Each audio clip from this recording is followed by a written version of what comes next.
Hey guys, my name is Jonathan, and today we're going to be taking a look at how I wrote my song Dioma, out now on No Copyright Sound.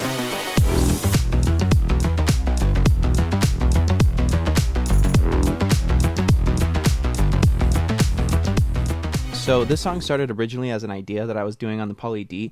I had this really interesting arpeggiated bass line that I wanted to mess with.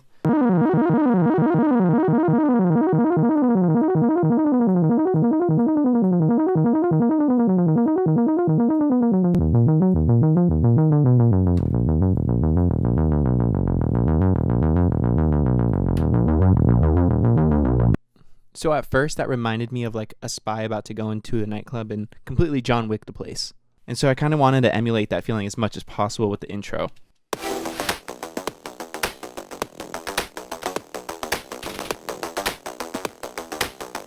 I should also start by saying that the main bass line is made up of about 4 or 5 different basses, and those basses are the main Poly D bass, that sounds like this.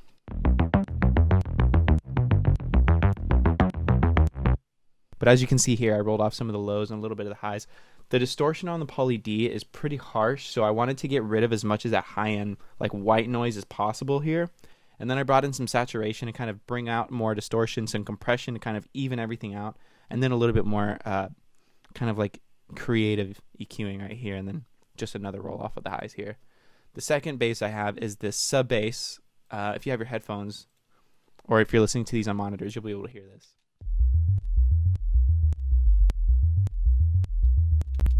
And that's just controlling the lower frequencies. This third bass I have here is an Oliver bass patch from their Power Tools 2 sample pack. One of the best sample packs out there. I highly recommend it. This bass pluck is just kind of adding a little bit more width to the plucks. And then as you can see, I got rid of some more of that low end. I didn't want it interfering with too much with the original bass tones of the Poly D. And then the next one that I have here is an Omnisphere bass patch. That's just controlling the higher end frequencies of the bass plucks. There we go. And then that sounds like this.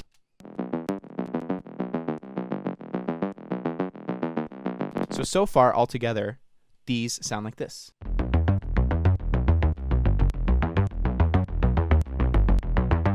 And then this bass here that we have is kind of like my bread and butter bass. I wish that I remember where the original like Serum bass patch for this was. Somebody named Derek made it apparently. I don't remember what that was from. But with everything turned off, it sounds like this. And then with everything turned back on.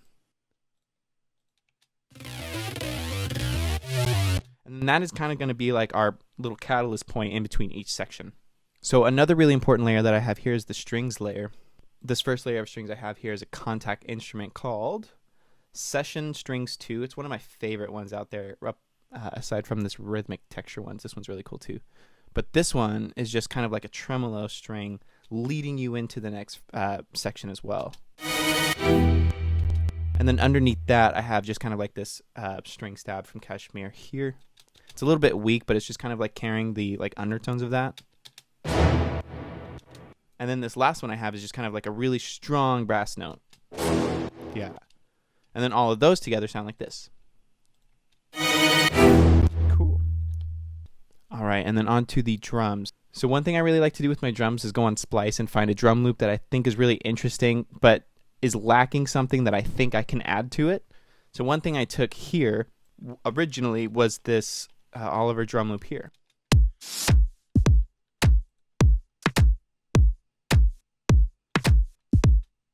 So one thing I did do to the drums here is boost a tiny bit of the low end and then remove some of those higher end frequencies that were kind of hurting my ears. And then I added some saturation to kind of beef everything up in the drums, and then brought in some glue compressor to kind of just tighten everything back down.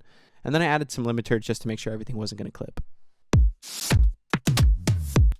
And then this top layer of drums I have here is just kind of like a drum thing that I made.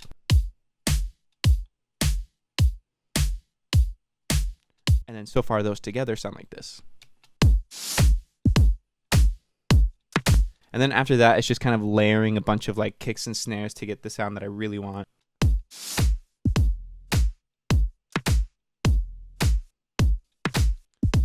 And then once we add the bass, the strings, and then everything else, those come together to sound like this.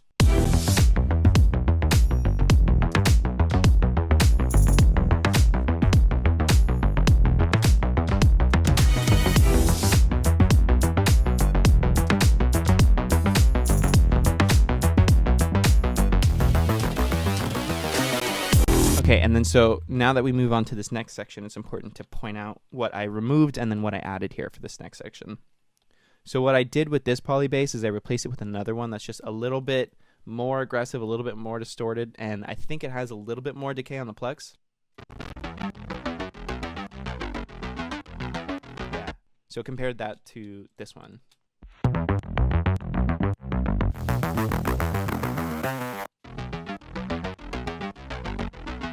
Just kind of flows a little bit better. And then this next bass pluck here is a Serum bass pluck that I made at some point.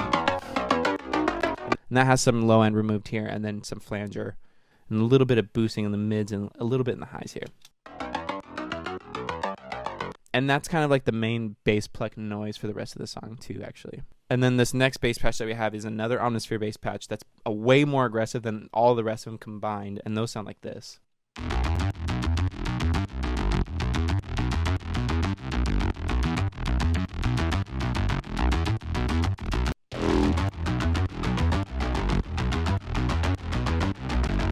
I forgot, it is important to point out that I do have this just singular E note being pressed here.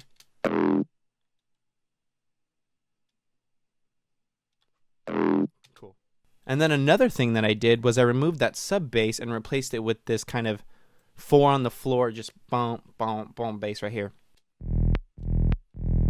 And that's just a saw wave bass, I believe.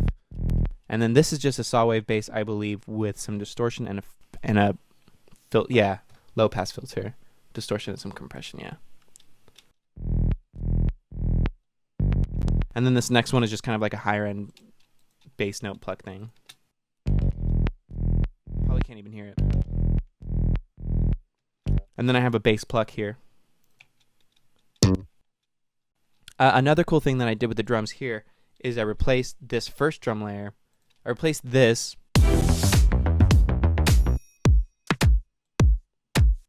with this.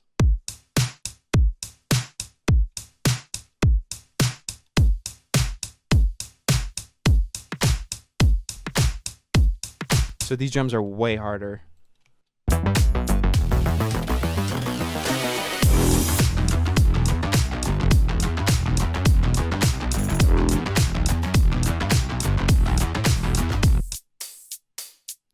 And then we can just actually hear this whole thing by itself too.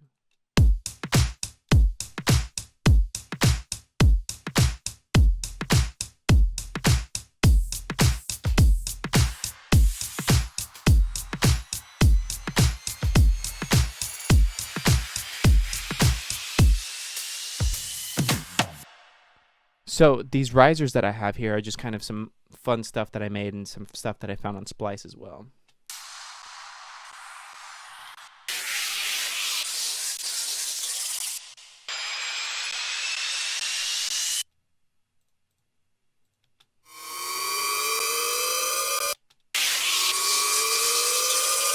So now this new section is going to lead us into the drop.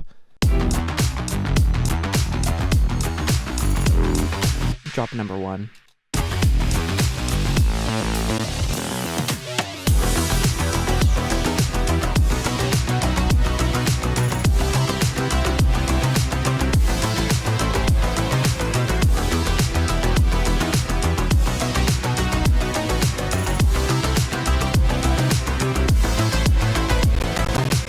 Okay, so let's break down the first drop. So this new Poly D bass is now doing this.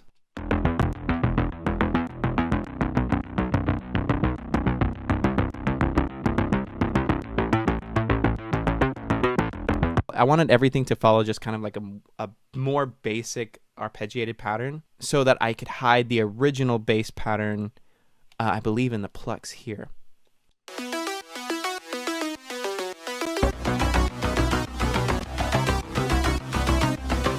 I wanted to add some variety to it and make that original melody kind of become something more than just the main bass melody.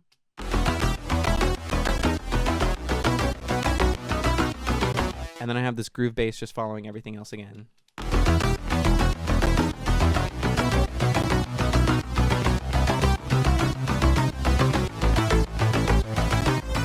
And then one thing here too is that I introduce a lead, but before I introduce the lead, I just took one tiny part and then put it on every snare hit.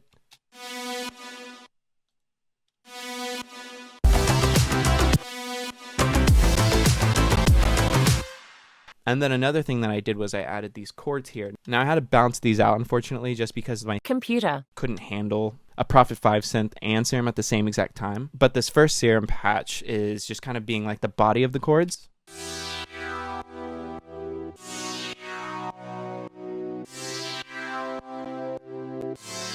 And then this Prophet 5 one is just kind of doing the more airy tone to it.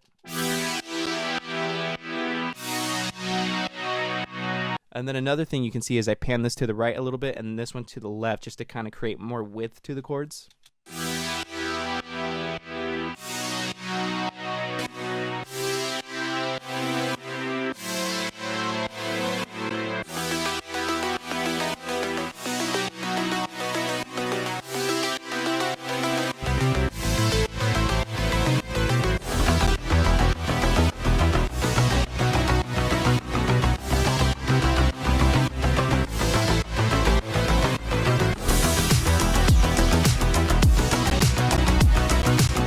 And then we move on to the first lead.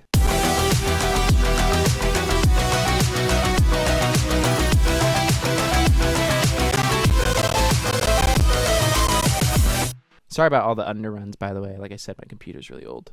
So this first lead layer, I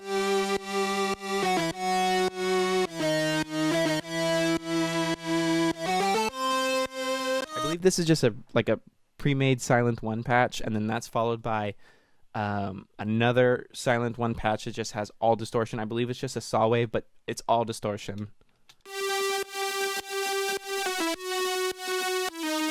And then together.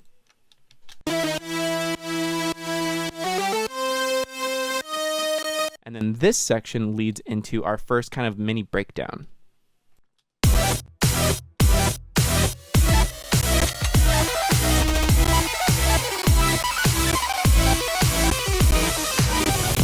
So one thing that's really cool is that I added these plucks here, and then these are doing the original bass melody but in like double time.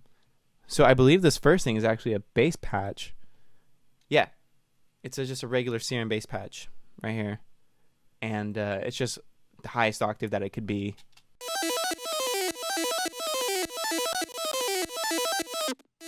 And then I added some variety to the plucks here.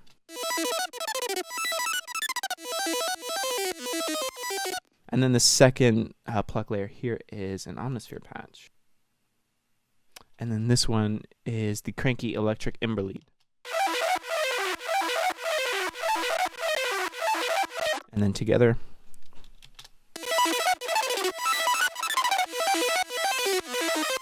Yeah, and then one cool thing I did here too in the drums section in the reload department is I added this little gun sound effect just because I thought it'd be cool. And then with everything all together.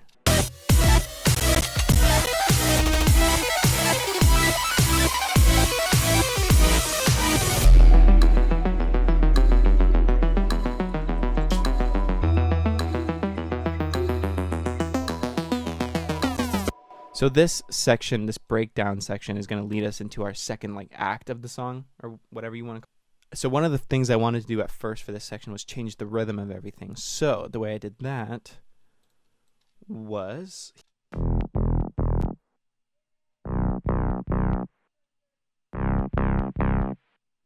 and then I wanted to harmonize these with this lead here. That's pushed back super far in the background. With some filters, a bunch of reverb.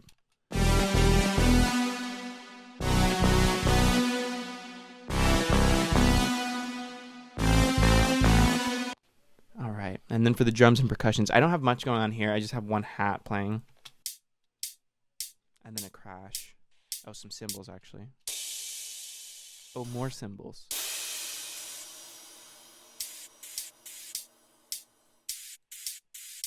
Oh, and then I have this crash thing here, just kind of following the bass line.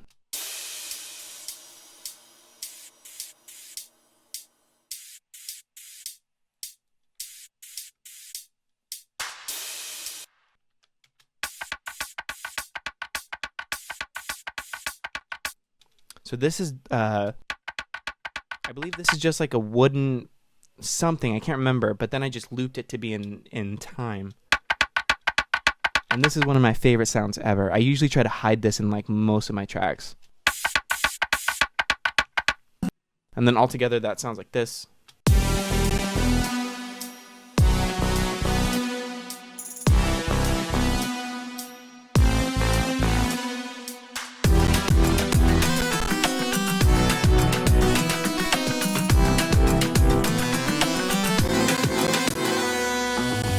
Okay, so this little melodic section here, I originally wrote this on the poly, and that sounds by itself, that sounds like this.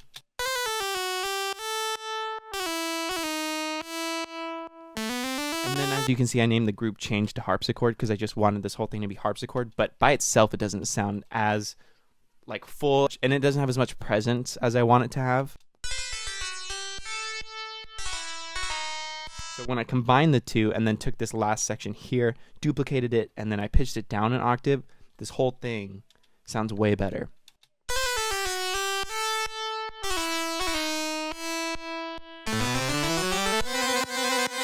And then underneath all of that is this hidden guitar here, playing the original bass melody.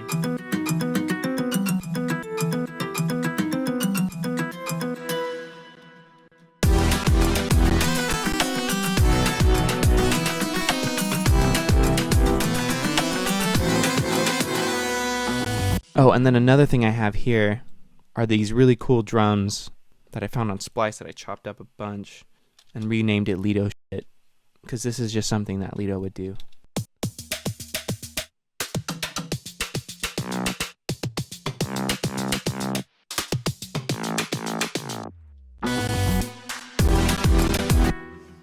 And then that leads us into our second section here.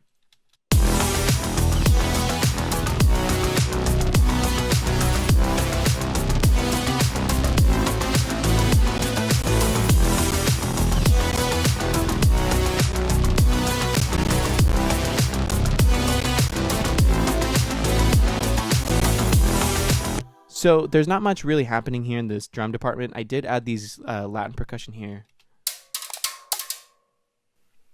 that you can't really hear too much. It's kind of hidden.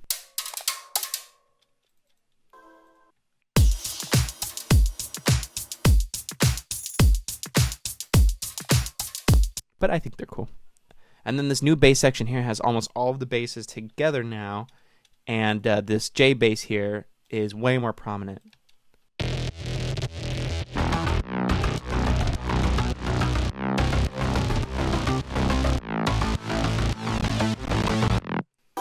Another thing that I did was I just changed the pattern of it because I wanted this to still remain similar to the first drop, but just have a new feel to it, like a different rhythm.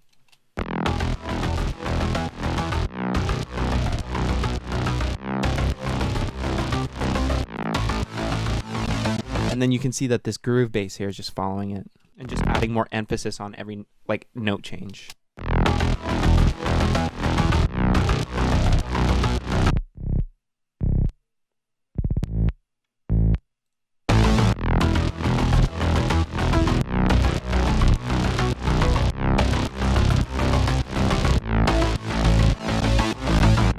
And then we have this lead here.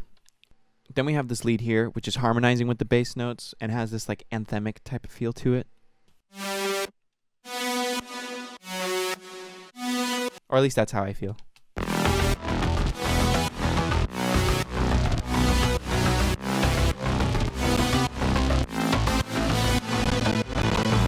And then I also have these pianos playing here.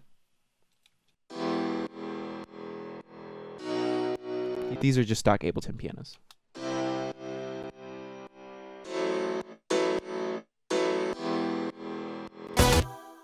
Let me close this. Okay, and then altogether this new section sounds like this.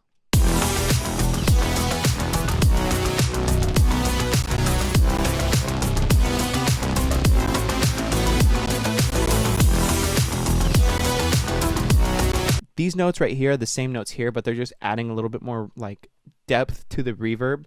They're pitched up an octave, and I think they sound cool.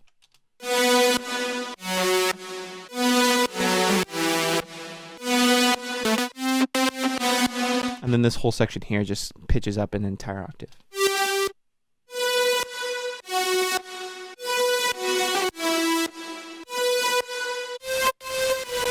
And then I added chords here and vocals, which is an omnisphere patch.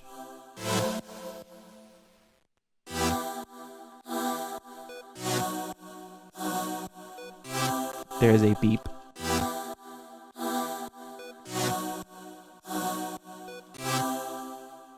And then this whole section right here leads into this mega breakdown part, which is kind of like the climax of the song.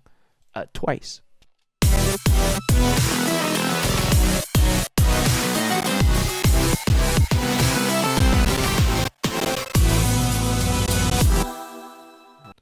So this whole section here just follows that first rhythmic pattern that we had for this section of the song. So if I just solo this section, and then I have this lead melody happening in between the drum hits.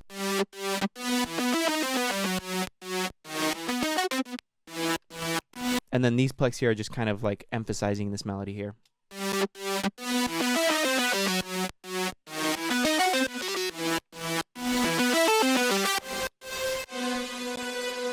And then for this section here, I got rid of most of the bass layers except for the hardest ones. So you have this poly layer here.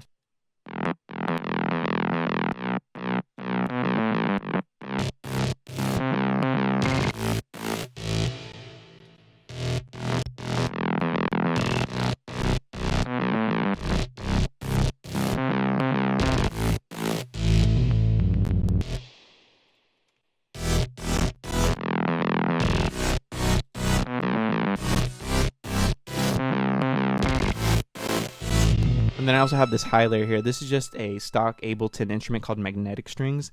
I messed around with it a bunch to get this sound here.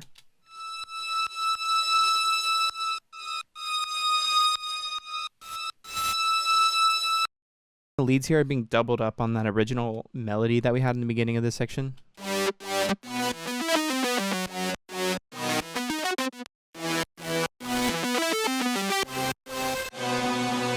Followed by the chords that are hitting on every drum kick.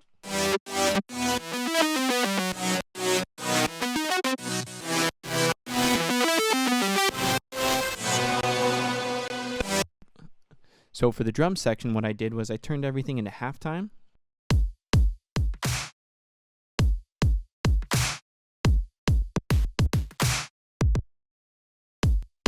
And then on top of the drums, I have these risers.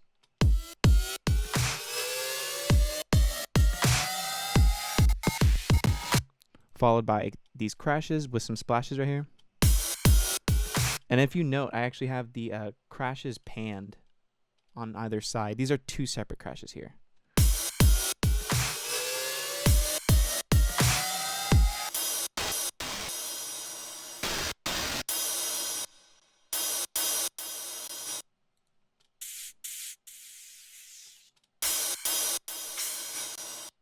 And then I have these hats here, and I have this ride groove that kind of, and then I have these hats with this ride groove that's kind of filling in the spaces right here. And that just kind of adds a little bit of swing to everything.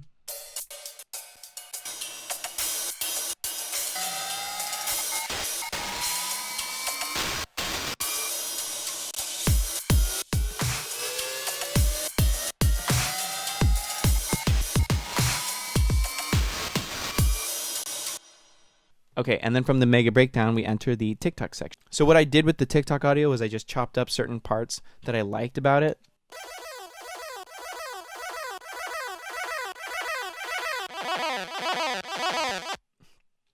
So the first thing that I did with this TikTok audio is I just chopped up the parts that made sense the most. So essentially just the octave changes and the most prominent pitch changes of it.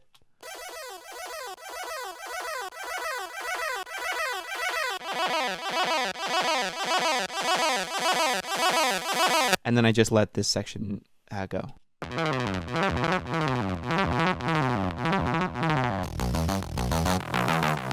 With that added little thing here. And then that gets paired off with this like filtered intro of the song.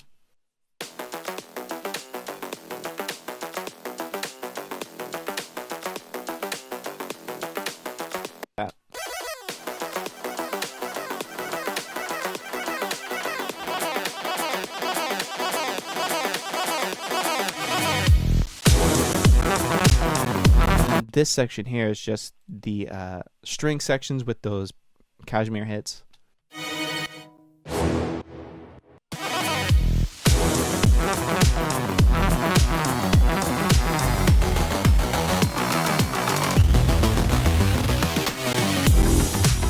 And now we're on to my favorite part of the song, which is kind of the recreation of that TikTok audio, but on steroids, if you will. I wanted to retain that energy as much as possible, but kind of push it to its limits by adding as many synths on as possible.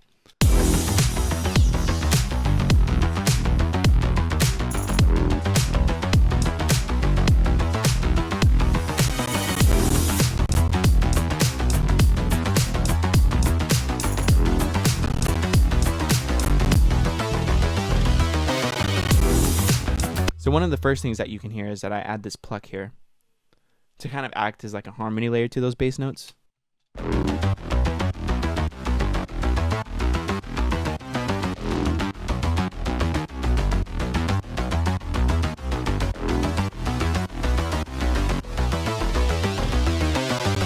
And then I added back that cranky bro sound.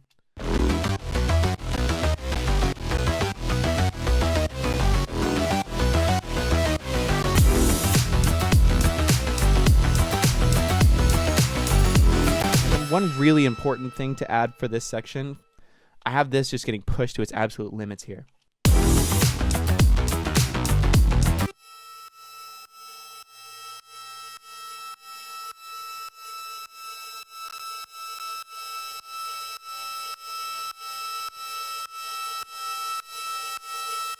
And this sound just kind of gets louder and louder and just pulls you into it, just kind of making this whole section feel a little bit disorienting as it pulls you in.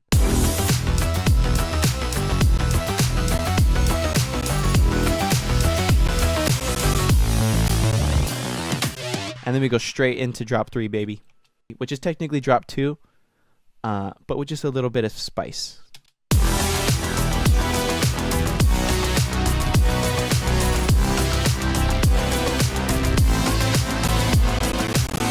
So the spice I'm referring to here is just more like hats and stuff being more prominent.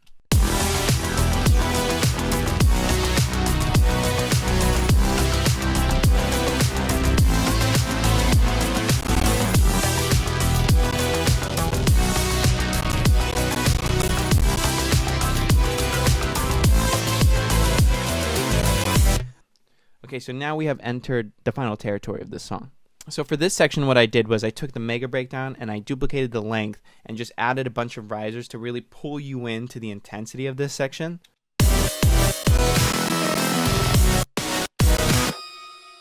So one of the key things that I have here for this second section is those magnetic strings once again.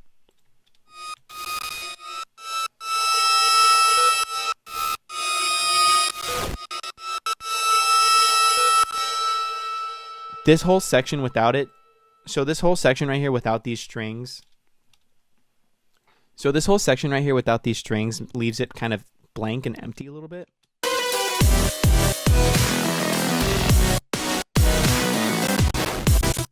I feel like it doesn't pull you in as much as when they are there.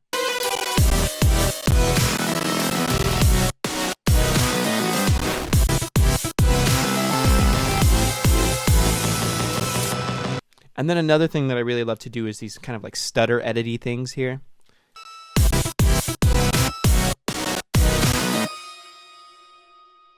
Another thing that I added for the second section are these splashes here.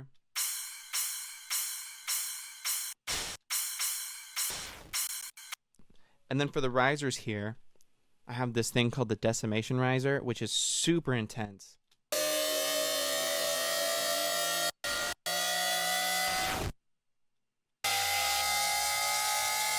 And then my little J build right there.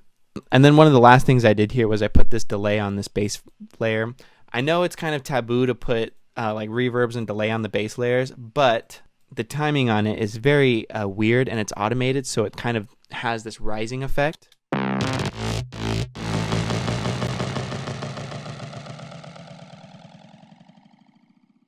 I just think that ends the song perfectly.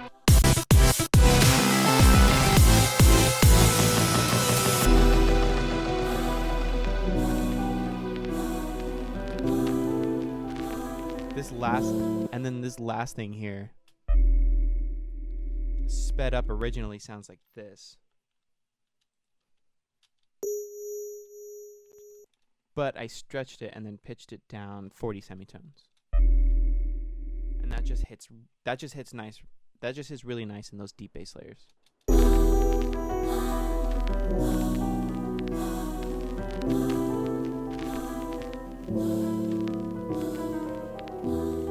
And then this nice automation just kind of fading everything out. And that, in a nutshell, is how I wrote Dioma. Sorry if I skipped over a few things. This is the first time I've ever made one of these types of videos before. And I want to give a huge thank you to No Copyright Sounds for releasing Dioma and then allowing me to make this kind of video for you guys. And please stick around for more because I have a bunch of new music coming very, very soon. And lastly, thanks to you guys for watching and supporting everything. Have a good day, guys. Bye.